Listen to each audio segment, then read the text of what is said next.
7 tahun kemudian, Kim sudah selesai kuliah dan hari ini dia berada di Phuket. Dia akan bernegosiasi untuk membeli sebuah pulau. Saat tiba di pulau itu, dia bertemu seorang anak kecil yang ingin mengirim lentera untuk ayahnya di surga karena dia sangat merindukan ayahnya. Kemudian Kim menerima pesan bahwa mobilnya sudah siap. Saat dalam perjalanan, mobil yang Kim tumpangi mogok. Kemudian Kim pergi dengan jalan kaki. Di ujung jalan dia melihat ada bengkel. Saat Kim tiba di bengkel, dia bertanya pada seseorang yang sedang memperbaiki motor. Saat pemilik bengkel keluar, Kim melihat seorang yang mirip Gla. Kim tidak percaya dan mengira salah lihat. Kim mengatakan pria itu mirip seseorang yang dia kenal tapi dia sudah meninggal. Kim meminta pria itu untuk mengantarnya ke pemilik villa. Pria itu mengantarnya dengan motor. Pria itu mengantarnya ke rumah pinggir pantai. Kim bingung dan mencari pria pemilik villa tapi tidak ada. Kim memberi uang sebagai tanda terima kasih tapi dia malah cuek dan pergi. Di tempat lain, Lita sedang bicara dengan kliennya. Kim kemudian menelpon Lita. Lita menceritakan keluhannya pada klien yang terlalu banyak aturan. Kim menyemangati Lita pasti bisa. Kim memberitahu dia sekarang sedang mengurus bisnis di Phuket dan anehnya dia melihat Gla di sini. Dia sangat mirip dengan Gla, bahkan suaranya sangat mirip. Lita mengatakan Gla sudah meninggal jadi tidak mungkin, atau mungkin itu kembaran Gla. Tapi Kim mengatakan Gla hanya punya satu adik perempuan. Lita kemudian mengingatkan Kim tentang penerbangannya ke Hong Kong. Kemudian di jalan, pria itu bertemu bapak yang tadi mengantar Kim dan menyuruh bapak itu pergi karena bosnya yang menyuruhnya dan mereka akan naik helikopter ke bandara. Sepertinya pria itu merencanakan sesuatu. Kim sedang duduk menunggu pemilik pulau tapi tidak ada. Pria itu datang dan mengatakan bahwa dia akan mengantar Kim ke supirnya yang sekarang di pantai. Di perjalanan, Kim bertanya pada pria itu apa yang dia lakukan di tempat di pulau ini. Pria itu terlihat kesal dan kasar dalam mengemudi. Kim bertanya apakah pemilik pulau akan menjual pulau ini. Pria itu langsung bertanya iya 50 juta baht. Kim kaget, pria itu langsung mengatakan uang tebusan 50 juta baht. Lihat apakah ayah Kim akan memilih uang atau putrinya. Kim kaget dan bertanya siapa dia sebenarnya. Pria itu mengemudi mobil itu dengan sangat cepat. Kemudian Pak Sansa menelpon Kim. Kim meminta tolong. Pria itu mengatakan dia menculiknya dan meminta tebusan 50 juta baht. Pria itu mengambil ponsel Kim dan melemparnya keluar. Kim ketakutan dan terbangun. Ternyata itu hanya mimpi. Pria itu kemudian menjemput Kim. Kim teringat mimpinya tadi dan meminta pria itu agar dia saja yang menyetir. Kim pergi sendiri. Dan pria itu pulang ke vilanya. Saat pria itu membuka kaosnya, terlihat ada bekas jahitan di pinggangnya. Sementara itu, mobil Kim jatuh di lubang dan kepalanya terbentur. Kim meminta tolong tapi tidak ada orang di tempat itu. Kim ingin mengangkat telepon tante tapi dia terjebak di sabuk pengaman yang macet. Di villa, pria itu sedang santai. Dia melihat ada sesuatu di pohon. Dia melihatnya dan di situ ada catatan Kim yang mengungkapkan perasaannya pada Gla yang dia tahu sudah meninggal. Tentang 7 tahun yang buat dia sangat lama dan 4 bulan bersama Gla yang mengubah hidupnya selamanya. Malam pun tiba, belum ada yang menolong Kim. Kim menatap langit penuh bintang. Tiba-tiba ada orang yang membawa Kim ke villa pria itu. Kim terluka dan pingsan. Mereka membawa Kim ke kamar. Kim berterima kasih pada 2 warga yang sudah menolongnya. Pria itu kemudian memberikan air dan obat untuk Kim minum. Kim meminumnya sendiri. Pria itu terlihat sangat cuek pada Kim. Lalu pria itu tidur di luar. Lalu Kim pun tidur. Di rumah Kim, ayahnya memarahi Pak Sansan karena membiarkan Kim pergi sendiri. Prom datang dan mengatakan bukan cuma kali ini Kim menghilang. Pamannya malah menatap sinis Pom lalu pergi. Di villa, pria itu tidak bisa tidur mendengar Kim yang berteriak karena mimpi buruknya yang memanggil-manggil nama Gla. Pria itu buru-buru melihat Kim yang sedang mimpi yang terus mengatakan Gla jangan pergi dulu. Dia mengatakan saat itu Kim tidak tahu apa yang dia alami. Flashback saat Gla selamat dan ayahnya menjaganya. Bu Asia datang dan memberikan cek uang 5 juta untuknya, tapi ayah Gla menolaknya karena itu tidak sepadan dengan nyawa putranya. Bu Asia kemudian menawarkan agar dia bisa mengadopsi Gla dan dia akan menjaga Gla seperti anaknya sendiri. Ayahnya menyetujuinya dan tiba-tiba Gla pun sadar. Ternyata itu benar, Gla masih hidup. Kemudian Gla pun belajar dan terus belajar sambil menjaga Ned, saudara tirinya. Sampai akhirnya Gla bisa membuat aplikasi pertamanya. Dia memperlihatkannya pada Ned yang masih terbaring lemah. Gla terus mengembangkan aplikasi itu dan bisnisnya sampai sekarang.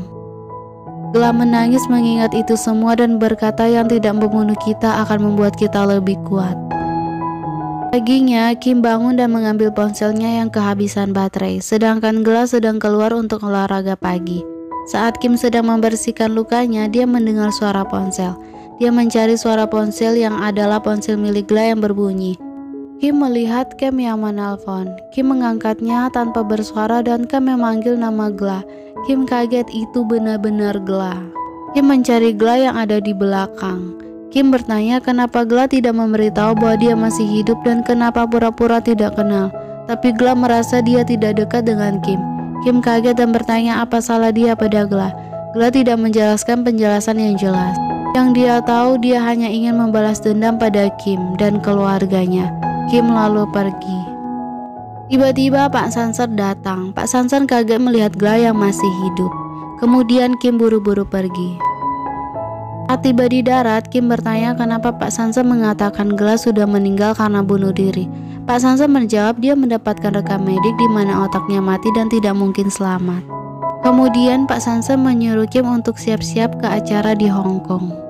Tempat lain, Gla menemui Ibu Asia di rumahnya. Ibu Asia menanyakan kabar di sana. Gla menjelaskan bahwa Paris ingin mereka membayar ganti rugi 10 juta euro, tapi Gla tidak menyerah begitu saja. Bu Asia kemudian meminta Gla untuk menginap di sini, tapi Gla menolaknya karena dia punya urusan. Saat makan pagi, Gla memberikan sebuah kalung kepada Bu Asia. Bu Asia terlihat senang diperhatikan. Di Hong Kong, Tan menelpon Kim yang belum tiba, tapi Lita memberitahu bahwa Kim dalam perjalanan di pesawat. Tiba-tiba aplikasi kencan Lita mendeteksi kecocokan. Tante mengatakan Lita sedang mencari pasangannya. Lita yang tahu Tante akan melamar Kim meminta untuk tunjukkan bagaimana cara dia akan melamar Kim sambil diiringi musik romantis. Tapi Tante malah pergi. Kim sudah tiba di Hong Kong. Tante bertanya ada apa dengan kepalanya. Kim berbohong dia terkena jendela pesawat, lalu mereka pergi untuk siap-siap acara pembukaan hotel Lux milik ayahnya Kim. Lita dan Kim pun bersiap-siap. Kim menceritakan pada Lita tentang Gla yang masih hidup dan Gla terlihat sangat marah pada Kim. Kemudian Tante datang menjemput Kim lalu pergi. Kemudian acara pembukaan hotel elit milik ayah Kim dimulai. Kim berdiri sebagai pemilik dan Lita sebagai desainer hotel. Kemudian acara selanjutnya kedatangan seorang top model Asia yaitu Claire. Terlihat Lita sedang memandangi seorang pria tampan. Pria itu berjalan mendekatinya, tapi ternyata dia mendatangi perempuan yang berada di belakang Lita. Ya, Lita patah hati lagi deh. Kim menerima telepon dari Pak Sanser yang memberitahu kabar terbaru tentang Gla hanya saat rekam medik mengatakan otaknya mati dan dia meninggal. Kim pun bingung. Kemudian saat wawancara top model Asia yaitu Claire, mereka bertanya tentang asmaranya dan tiba-tiba seorang pria datang membawa sebukit bunga dan pria itu adalah Gla. Kim kaget melihat Gla ada di acara ini bersama model Asia. Tan datang dan mengatakan ini akan menjadi berita besar karena Claire yang ada top model Asia memperkenalkan pacarnya. Kemudian Tan memberitahu bahwa dia ingin menjadi bagian hidup Kim sebagai mitra seumur hidup. Tanpa sengaja Kim menumpahkan minuman di gaunnya. Tan mengambil sabut tangan untuk membersihkan, tapi cincinnya malah jatuh. Tan tidak bisa diam-diam lagi. Tan langsung melamar Kim dan saat itu juga ada kembang api.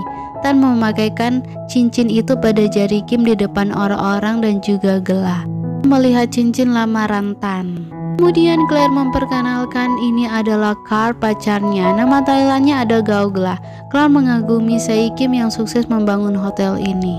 Gla mengucapkan selamat atas pertunangan Tan dan Kim. Claire juga mengucapkan selamat. Claire mengatakan dia sangat iri dan kapan dia bisa seperti itu. Gela malah mengatakan seseorang bilang pria baik lebih sulit ditemukan daripada cincin. Gela mengucapkan kata-kata yang pernah diucapkan Kim padanya dan mengatakan itu hanya omong kosong dia. Kim yang kesal ke kamar mandi bersama Lita. Lita bertanya kenapa bisa begini dan bagaimana dia bisa memacari Claire. Kim juga tidak tahu apa-apa. Tiba-tiba Gela mengirim foto mesra mereka berdua dulu. Kim bergegas menemui Gela. Ternyata ponsel Kim tertinggal di rumah Gela dan Gela mengembalikan semua foto-foto yang dihapus. Kim ingin mengambil ponselnya tapi malah terpeleset dan jatuh. Tapi Gela tidak menolongnya. Tanya melihat itu cepat-cepat menolong Kim. Lihat banyak wartawan, Kim buru-buru masuk ke dalam. Saat menuju kamarnya, Kim memberitahu Lita bahwa Gela ingin balas dendam. Mereka kemudian melihat seseorang keluar dari kamar Claire. Kim berencana untuk mencari petunjuk siapa Carl sebenarnya. Pun masuk ke kamar itu dan mencari petunjuk di kamar itu dan Lita berjaga di luar. Tiba-tiba Tan datang. Tan bertanya mana Kim. Lita mengatakan Kim di dalam belum keluar, tapi Tan malah memberitahu Kim tidak bisa masuk tanpa kartu yang ada padanya. Lita berpura-pura Kim masih mandi. Saat Kim masih mencari petunjuk, seseorang masuk dan memotret Kim yang sedang mencari sesuatu. Saat Kim keluar, Gela sudah masuk di dalam. Gela berkata-kata kasar bahwa orang kaya tidak ada sopan santun. Gela memojokkan Kim dan menyodorkan minuman beralkohol pada Kim. Kim mengatakan Gela menjadi kaya malah semakin jahat dan penuh dengan kebencian. Kim mendorong Gela. Saat Kim akan berdiri, Gela menyodorkan tangannya tapi Kim menolaknya. Tiba-tiba Lita memanggil-manggil Kim untuk keluar. Gela mendekati Kim dan bertanya kenapa kulit Kim jadi merah. Gela mengambil bunga dan mengatakan dia ingin membalas dendam dan membunuh Kim. Kim yang alergi dengan serbuk bunga mulai sesak. Kim keluar dan Tantai langsung membawanya ke rumah sakit. Gela heran melihat itu. Kim alergi serbuk bunga parah. Saat Kim dirawat, Kim berpikir ini bukanlah kebetulan. Flashback 2 tahun lalu saat Kim sedang bekerja, tiba-tiba dia merasa sesak. Di depannya ada bunga. Kim pusing dan sesak. Ternyata di situ ada Gela. Kim berpikir itu hanyalah halusinasi, tapi Kim sadar itu benar-benar Gela. Tiba-tiba seseorang masuk dan Kim ketakutan. Apakah itu Gela?